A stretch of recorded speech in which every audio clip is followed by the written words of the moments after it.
வணக்கம். Jayanthi tips and videos. இன்றைக்கி கம்பு அடையை பற்றி பார்க்கலாம்.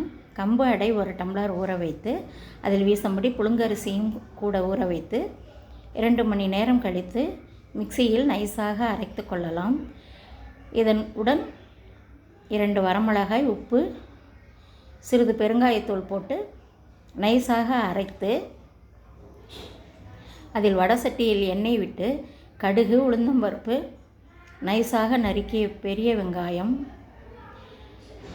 ஒரு பச்சை மிளகாய் பொடியாக நறுக்கி தாளித்து இந்த அடை மாவில் கொட்டி இதை கலந்து அடையாக ஊற்றலாம்.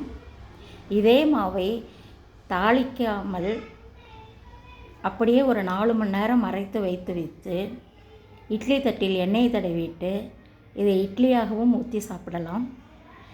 இது ப்ரெஷர், சுகர் எல்லாவற்றிற்கும் மிகவும் நல்லது. உடம்புக்கு மிகவும் ஹெல்த்து. குழந்தைகளிலிருந்து பெரியவர்கள் வரை எல்லோரும் விரும்பி சாப்பிடுவார்கள். மிகவும் நன்றாக இருக்கும்.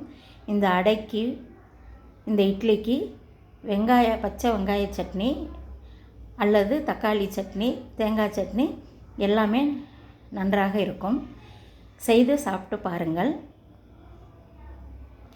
இதே அடை மாவை தாளித்து கொட்டி கெட்டியாக அரைத்து ஒரு வடை சட்டியில் ஒரு கிளறி கொழுக்கட்டையாகவும் பிடித்து வைத்து சாப்பிடலாம்.